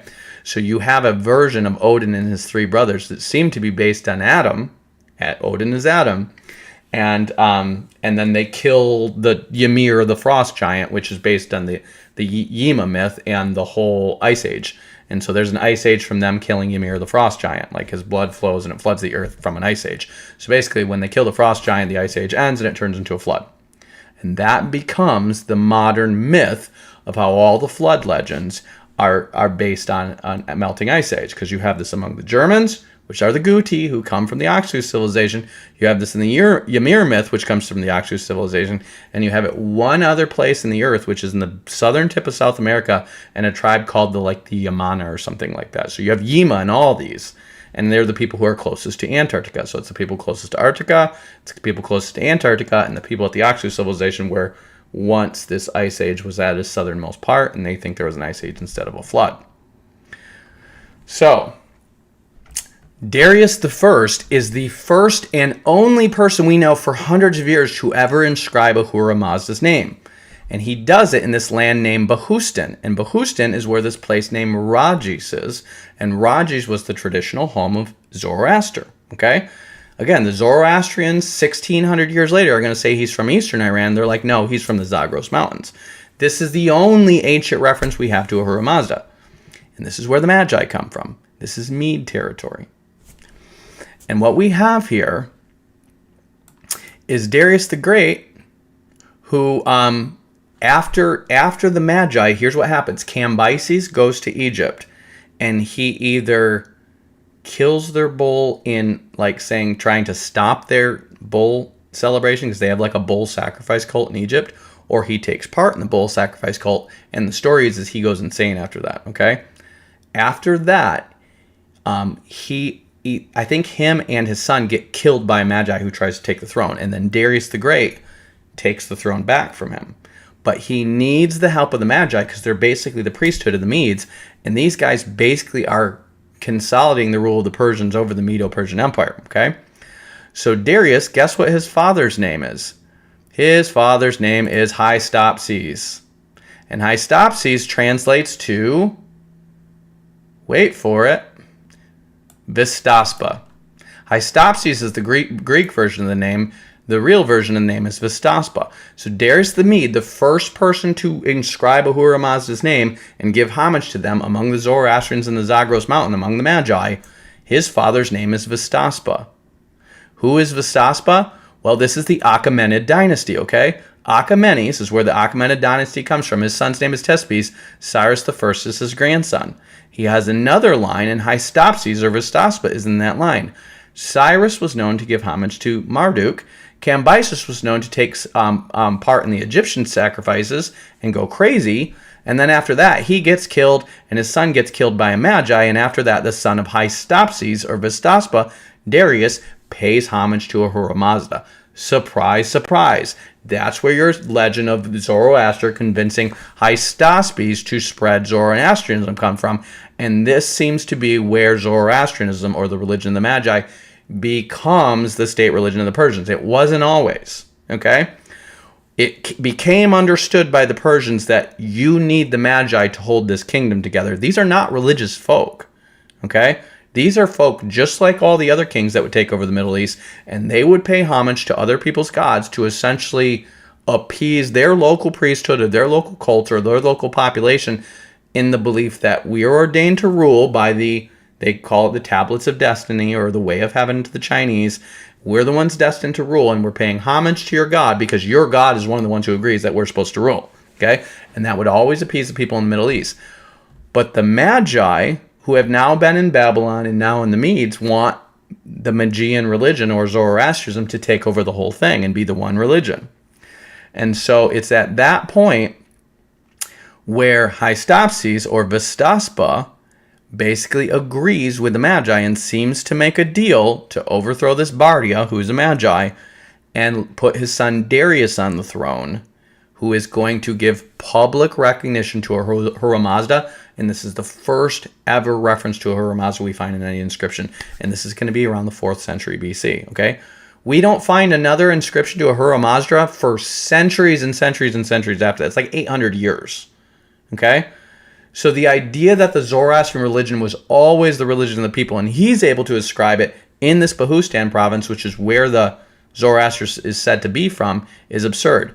But we have another evidence that Zoroaster is from Rajis. In the book of Tobit, which is Second Temple literature, which seems to be invented by the Tobiads, who are mentioned in the books of the Maccabees, and they're mentioned in in Nehemiah.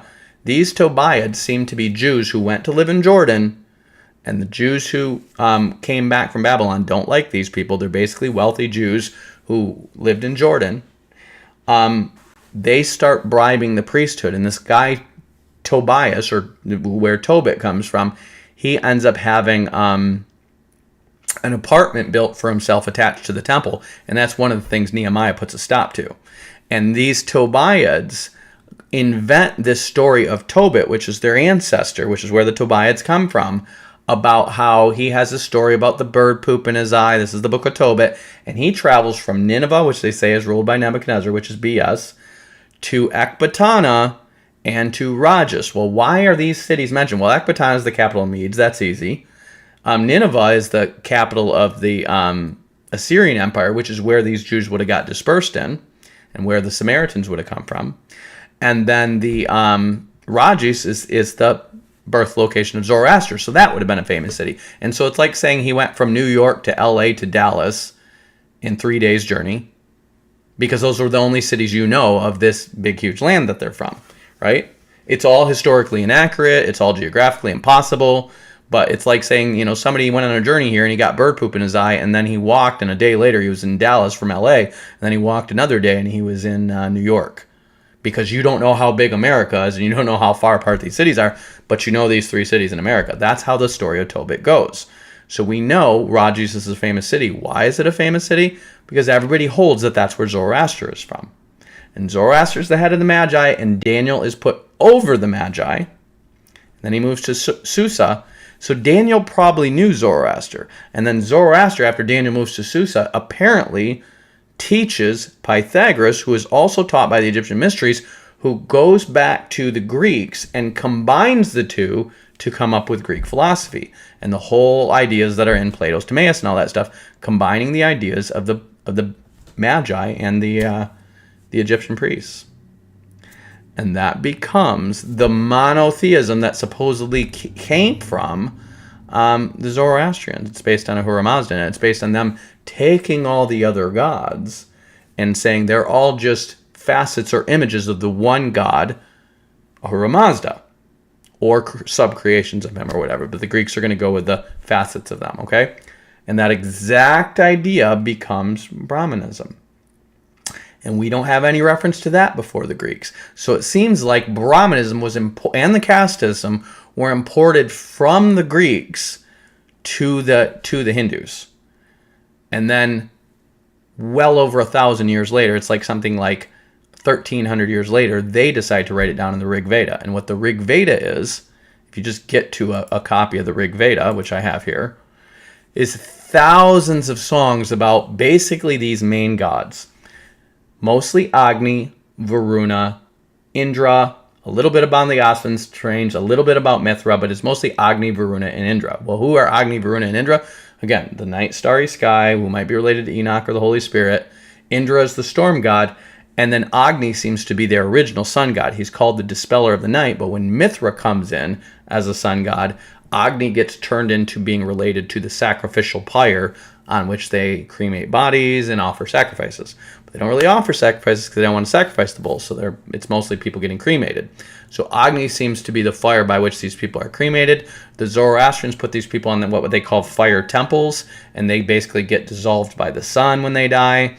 And Mithra and Agni get syncretized in the Greek religion, like all these other things where you have, we're going to reorganize the pantheon and make this god of this, just like you have Aten and Ra, you have Agni and Mithra. They're literally the exact same thing. They're just like, oh, that's, more this and that's more that. And they're just adjusting as time goes on. And what ends up happening when you have the, let's see, here's the Gathas, the Rig Veda. The Rig Veda, which they say was written somewhere between 1500 and 1000 BC, was actually written. I mean, these probably were hymns to Rig Veda that were much older than this, but we have no evidence that they're 2,500 years older than this. And what they're suggesting is that this priesthood memorized all of these. I mean, there are so many of these songs. There's literally thousands of them. Well, what they really are, is you have about 5 main gods among the Hindus. You have tons of languages, but the main gods you can see them over and over again. Indra, Agni, Visadevas, I'm not sure who that is. R2, I don't know who that is. Indra, Varuna, Brahma, Agni, Marut. You're going to see like a few dozen other gods, but mostly Indra, the Asvin twins, Varuna, Agni, and Mitra. The same gods that are in this ancient document. And it's because this ancient document names those same gods that they say, well, linguistically, let me tell you about how we understand diphthongs and how long it takes for this syllable to change, how it's pronounced in our little method that goes back, that we can positively affirm that this stuff that was written down in 1000 AD is really from 1500 BC, and they just kept it in a verbal oral tradition. And we can tell by these subtle changes in the language and the diphthong and the tonality and stuff like that, that it's this many years older, and therefore it's the oldest religion in the world. Bullcrap. There is no way, I don't care how much linguistic scholarship you throw at it, you could sit here and be like, oh yeah, the Bible is actually 4,000 years older than Moses, but we just kept it in this perfectly preserved oral tradition. This is the same bullcrap that the Catholics do with their tradition, that the rabbis do with their tradition. Oh, there's this tradition that was passed along beside the law of Moses. We never wrote it down for 2,000 years. We just kept it in this perfect oral recitation for all this time. Bull crap. People are always saying this. You can throw that at anything. Oh, let me tell you, Mormonism is actually the original religion. We just kept it in this perfectly bound oral tradition for thousands and thousands of years. And you can tell in our books that there's subtle differences in the language and the way they say things. Bull crap. You're making crap up, okay? You can't make this future document a past document. Bull crap. Let Hulk tell you about it. Time doesn't work that way. Changing the past doesn't change the future. Oh, that's what I heard. Wait, but who? Who told you that? Star Trek, Terminator, Time Cop, Time After Time. Quantum Leap. Wrinkle in Time, Somewhere in Time. Hot Tub Time Machine. Hot Tub Time Machine. Bill and Ted's Excellent Adventure. Basically any movie that deals with time travel. Die Hard? No, that's not one. This is known. I don't know why everyone believes that, but that isn't true. Think about it. If you travel to the past, that past becomes your future. And your former present becomes the past, which can't now be changed by your new future. Exactly. So Back to the Future is a bunch of bullshit? So what you end up with is the same gods are dominating the Rig Veda, which is written literally like 2,500 years later. Why? Because those were the main gods they had. And they had other gods coming from other people that were imports to India, but those were the main gods they had in India, and those were the main gods they had in Persia. We know Zoroastrianism was not monotheistic. They were worshiping Indra, they were worshiping Mithra instead of Agni, and then the two come together when they moved to India, and all of a sudden you've got Mithra and Agni side by side. And by 1000 BC, they're writing this down. And what the Rig Veda really is like, because the Muslims are invading India and taking over, and they've already pushed the Zoroastrians out, because the Zoroastrians came there hundreds of years later, and now the Muslims are here too. Okay? And they're taking it over, and they're crushing any non-Islamic religion's faith. And so what do? They go to every last village, they go to every last town, they go to every last yogi and every last person. They're like, tell us what hymns you know. We invented this Sanskrit. We're going to write it down. And they write down all of these hymns, and these are not this unbroken oral tradition. It would be like somebody going today and going, they're persecuting Christianity and they're destroying all our books. We invented this secret code language so we can write down everyone. They went from church to church to church and said, give us all your praise and worship songs. And they wrote them all down. And surprise, surprise, surprise, they're almost all about Jesus and the Holy Spirit and God, but there's thousands of different songs, because it's like you're asking for all of our songs, and we have written thousands of songs that have come and gone and been popular and not popular over the centuries. and this one's popular at this church, and this one's popular in this village, and this one's popular in this church, and this one's just like the only one we sing here because we're Catholics and we sing it exactly like this, and there's lots of variation on these songs. And so what we end up having is all these different songs, all these different hymns to these mostly same 5 gods with a bunch of other ones to other gods, because there's other people who are imports to India, and they're all being written down as a way to preserve them against the Muslim takeover. 1000 AD. And these linguists, these dumb linguists, come around in the late 1800s and early 20th century, who the Theosophists are just jumping all over and propagating this stuff to the Indians, like sending missionaries out there to propagate these bullcrap ideas to say, oh yeah, you guys have the oldest civilization, you have the oldest original language, and the Indians have been trying to prove this ever since. If you look on Wikipedia and your stuff about ancient India, they'll claim that they were older than the Egyptians, they were older than the Sumerians. Basically, they're the original civilization. Why?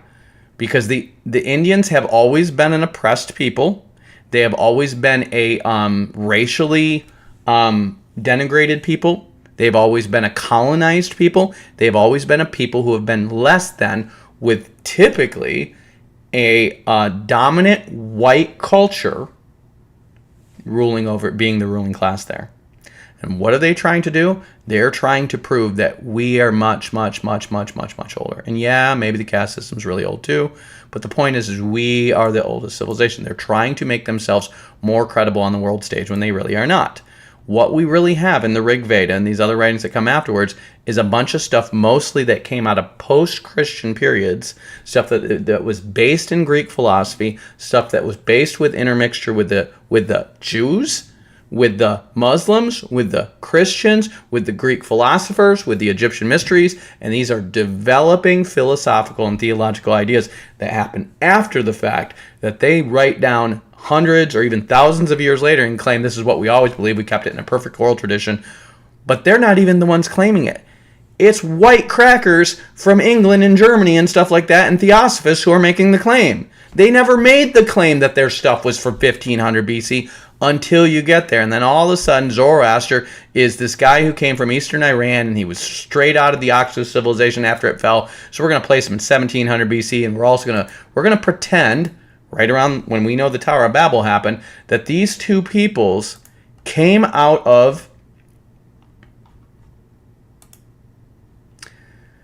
the BMAC or the Oxus civilization right here up near Kazakhstan and all this, the Andronovo culture, and they came out and they immediately came down here and formed perfect Vedic Brahmanism exactly like it is 3,000 years later. It's always been the same. They've just kept this perfect oral tradition, and then these other people split off from them, and maybe within 102 years came up with this perfect Zoroastrianism, which is exactly like the Zoroastrianism of 1300 AD. And it's just been this perfect oral tradition that they kept through oral tradition. And we know because we analyze the diphthongs and the apostrophes and all the stuff in the language, and we can tell these shifts, and we know based on our super refined linguistic science that these shifts would have had to have taken place over hundreds and hundreds of years, and therefore because this song is slightly different than this song, these songs must be 800 years older than these songs. Bullcrap. Bullcrap. Bullcrap. All you're trying to do is be anti-Christian, pro-pagan, and act like the Christians got monotheism from the Zoroastrians, and that the Greeks got reincarnation from the Hindus when it was the other way around. That's what you're doing. You're anti-white, anti-Western civilization, anti-Christian, anti-Bible. They are actually racist, but they believe this religion is the OG because they're out to push an Aryan version of the caste system on the whole world. And through these myths that have to do with population control, Helena Blavatsky is going to influence Margaret Sanger, who creates Planned Parenthood. She's going to influence the founders of eugenics, who were basically related. They were literally like cousins to the people who invented Darwinism. And these guys knew the people who invented the old Earth theory. It all comes out of the mid-1800s, right before the Civil War. It's like 25, 30 years before the Civil War. And then all this stuff gets adopted by the racist Americans, and then it gets adopted by the racist Germans, and they really get into this idea of a Indo-Aryan original religion that was the dominant Japhethite religion and the original monotheistic religion that had white people on the top and brown people at the bottom, and this goal to try to get the genetically superior people to save them in an underground cave civilization for when a future ice age comes and destroys the world because of overpopulation. And that turns into climate change ideology, the idea of dumbs and going underground and building civilizations underground, eugenics, and all that crap. It all came out of this Indo-Aryan religion, okay? And guess what their symbol was? Guess what their original sun symbol was and the symbol for prosperity was? The swastika. The symbol that means, swastika means well-being. This symbol is super old. Probably pre-flood. The swastika. And they believe it's some kind of sun symbol and something having to do with, in Hinduism, there's like 4 ages and 4 cycles that go through basically these cycles of creation and destruction in the world, which is literally God going through and saying, okay, it's overpopulated again. Now get the genetically superior and the best ones and go underground. We're going to destroy the earth again. And then we're going to come out with better people and keep coming out with better people until you're eventually all gods. That's what their beliefs are. And it's just Nazi ideology, and that's why they want these guys to seem like they're the original OGs. They're liars and occultists. And this thing, because we have now changed it to science and scholars and mainstream academics all say, is literally just trying to draw you back into Nazi ideology eventually. But they went too fast the first time, and the whole world band together to stop them. So like this time, we're going to go at half speed, because if we go too fast, we know. We're going to put down what we're going to do in Captain America Winter Soldier. We're going to make the world so chaotic that they're begging for Hydra to take over. And that's what's happening right now, y'all. That's what's happening right now. So as I get into these ideas, and I'm going to write this in my book, it's important to know. This guy gets pushed way forward to the post-Greco-Persian period in my Serpent by the Way book. I had to reorganize the whole book. I'm like, there is no evidence. There's evidence of these gods existing. These pagan gods, which are basically just the Japhethite versions of the sun god, the storm god, Shem and Japheth, and maybe Enoch or the Holy Spirit. That's what it is. And then they eventually come up with someone named Anahita, which is a version of the Holy Spirit.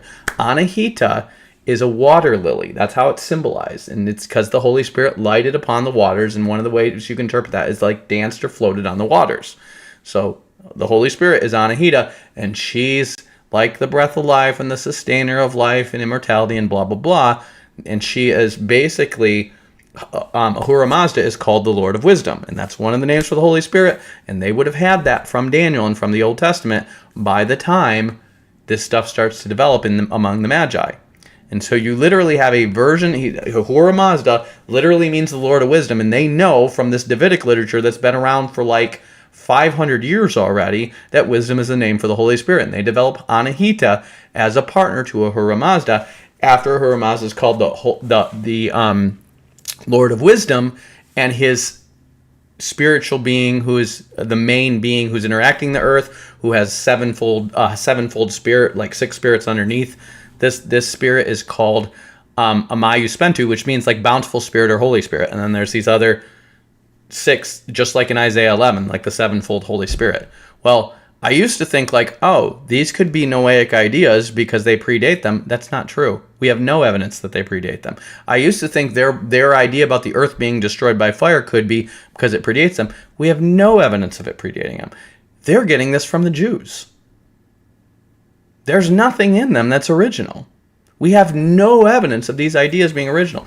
Is it possible because they do have their bodies dissolved by fire in these fire temples, and they're known as fire worshippers, and they're into cremation, that they held some ancient idea about the world one day being destroyed by fire, and that's why they're submitting to that in their burial rituals? It's possible. We have the Jews who are saying in Josephus' day that there was a legend that Adam knew the world was going to be destroyed once by water and once by fire, but he didn't know which one was first, and so the pre-flood people inscribed all their knowledge on a clay tablet and on a stone tablet, which is essentially the Egyptians and the Sumerians. And And then when the flood came, they knew it would be destroyed by fire once in the future. Is that BS? Probably. It's probably something, because we know the whole idea of the earth one day being dissolved by fire is in the Greek philosophers before we have any evidence of it being in Zoroastrianism. So where did it come from originally? Well, there's no real clear prophecies in the Bible about the earth being destroyed by fire.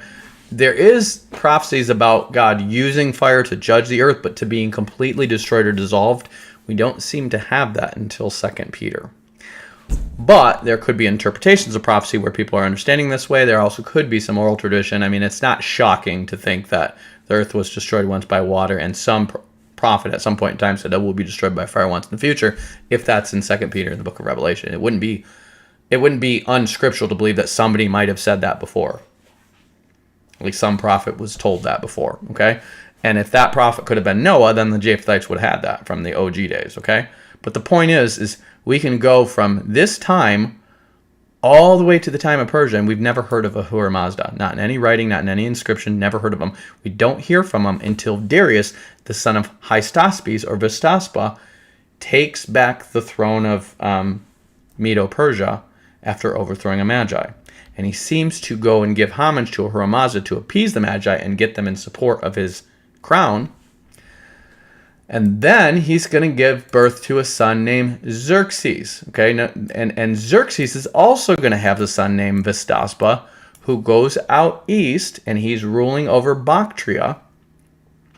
It says he was the satrap of Bactria, which is where they say the old Zarathustra is from. And his name is Vistaspa, and he tries to overthrow Artaxerxes and start a revolt and start his own kingdom from the area where they say that Zoroaster is from. And that was probably propaganda that he used to get the Magi on his side to overthrow his brother, who he saw as a murderer and a usurper, which he was. Okay? So you have two Vistaspas associated with, one is associated with eastern Iran, where they say Zarathustra is from, and one is associated with his son basically submitting to Ahura Mazda, making it the state religion of Persia. There you go. It's solved. We don't need to believe in an ancient Zarathustra. The only other thing we have to eliminate is this supposed Zarathustra that is 6,000 years older than Aristotle, and that, if you just go to the Sumerians' kings list, is Ziusudra, which the Greeks pronounce Zarathustros. Take off the S, it's Zarathustra. There you go. So we know it's a Noahic figure, and then it's this figure who was the head of the Magi, probably after Daniel. That's it. That's all there is to it. And the Magi were syncretists, and they were pulling stuff from all over the Persian Empire, and they poured it into Pythagoras, and he poured it into the Greeks, and that's where Greek philosophy came from. That's it.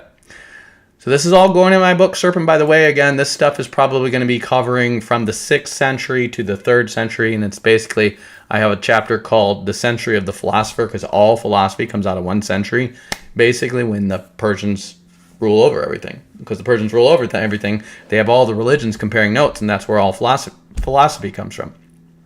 Then the Greeks take over that, and the Greek philosophy basically becomes supreme, and the Greek language.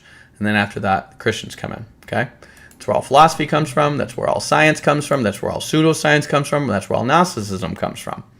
It's all just the Persians and the Greeks taking over everything, and all the religious ideas mixing together.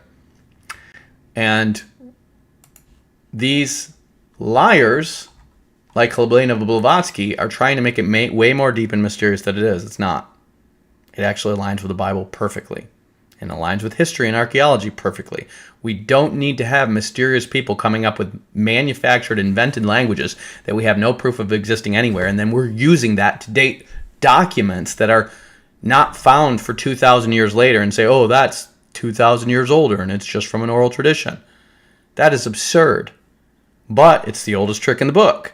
That's how the Catholics maintain their power. That's how the Jewish rabbis maintain their power. And Helena Blavatsky knows all about this because she's a liar and a Satanist. And she's like, if it works over here in the West, it should work over there in the East. And she goes over there and preaches, oh, no. Your tradition is much, much, much, much older and blah, blah, blah, a bunch of BS.